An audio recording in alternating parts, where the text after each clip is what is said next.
अस्सलामुअलैकुम सामीन, 23 रमज़ानुल मुबारक है, 15 अप्रैल है। आज की खबरों की शुरुआत मशहूर आलिम दीन मौलाना मुफ्ती अफ़ान मंसूरपुरी दामत बरकातुहुम की नमाज तरावीह की तिलावत कलाम पाक से की जा रही है। इसके लिए हम हकीम मोहम्मद तस्लीम आरिफ मेरठी के निहायत ही शुक्रगुजार हैं। अल्हम्दुलिल्लाहि रब्बिल आलमीन अर्रहमानिर रहीम मालिकि यौमिद्दीन इय्याका नअबुदु व इय्याका नस्तईन इहदिनस सिरातल मुस्तकीम सिरातल लज़ीना अनअमता अलैहिम गैरिल मग़्दूबि अलैहिम वलद्दाल्लीन।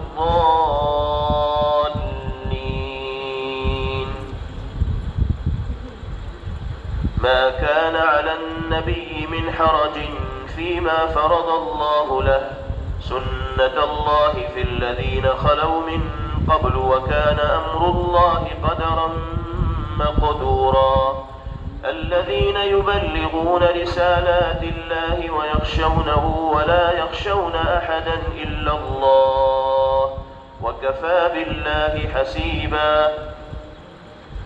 ما كان محمد أبا أحد من رجالكم ولكن رسول الله وخاتم النبيين وكان الله بكل شيء عليما.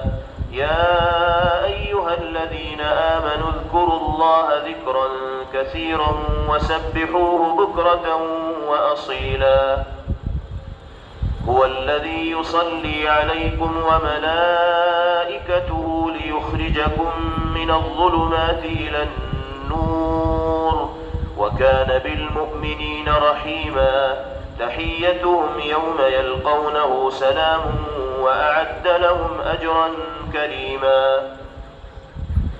يا أيها النبي إنا أرسلناك شاهدا ومبشرا ونذيرا وداعيا إلى الله بإذنه وسراجا منيرا. وبشر المؤمنين بأن لهم من الله فضلا كبيرا. ولا تطع الكافرين والمنافقين ودع أذاهم وتوكل على الله وكفى بالله وكيلا. يا أيها الذين آمنوا إذا نكحتم المؤمنات ثم طلقتموهن من قبل أن تمسوهن فما لكم عليهن من عدة تعتدونها فمتعوهن وسرحوهن سراحا جميلا. يا أيها النبي إنا أحللنا لك أزواجك اللاتي آتيت أجورهن وما ملكت يمينك مما أفاء الله عليك وبنات عمك وبنات عماتك وبنات خالك وبنات خالاتك اللاتي هاجرن معك وامرأة مؤمنة إن وهبت نفسها للنبي إن أراد النبي أن يستنكحها خالصة لك من دون المؤمنين. قد علمنا ما فرضنا عليهم في أزواجهم وما ملكت أيمانهم لكي لا يكون عليك حرج وكان الله غفورا رحيما. ترجي من تشاء منهن وتؤوي إليك من تشاء ومن ابتغيت ممن عزلت فلا جناح عليك. ذلك أدنى أن تقر أعينهن ولا يحزن ويرضين بما آتيتهن كلهن والله يعلم ما في قلوبكم وكان الله عليما حليما.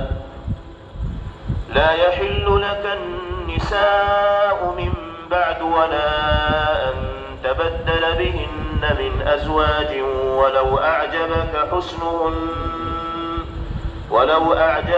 حسنهن إلا ما ملكت يمينك وكان الله على كل شيء رقيبا. الحمد لله رب العالمين الرحمن الرحيم مالك يوم الدين إياك نعبد وإياك نستعين اهدنا الصراط المستقيم صراط الذين أنعمت عليهم غير المغضوب عليهم ولا الضالين.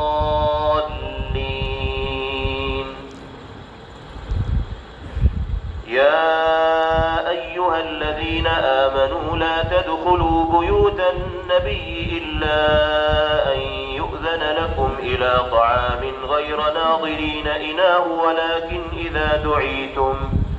ولكن إذا دعيتم فادخلوا فإذا طعمتم فانتشروا ولا مستأنسين لحديث إن ذلكم كان يؤذي النبي فيستحيي منكم والله لا يستحيي من الحق وإذا سألتموهن متاعا فاسألوهن من وراء حجاب ذلكم أطهر لقلوبكم وقلوبهن وما كان لكم أن تؤذوا رسول الله ولا أن تنكحوا أزواجه من بعده أبدا إن ذلكم كان عند الله عظيما. إن تبدوا شيئا أو تخفوه فإن الله كان بكل شيء عليما. لا جناح عليهن في آبائهن ولا أبنائهن ولا إخوانهن ولا أبناء إخوانهن ولا أبناء أخواتهن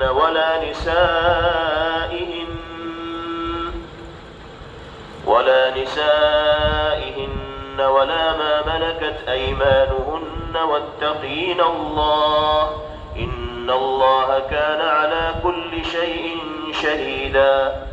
إن الله وملائكته يصلون على النبي يا أيها الذين آمنوا صلوا عليه وسلموا تسليما. إن الذين يؤذون الله ورسوله لعنهم الله في الدنيا والآخرة وأعد لهم عذابا مهينا. والذين يؤذون المؤمنين والمؤمنات بغير ما اكتسبوا فقد احتملوا بهتانا وإثما مبينا.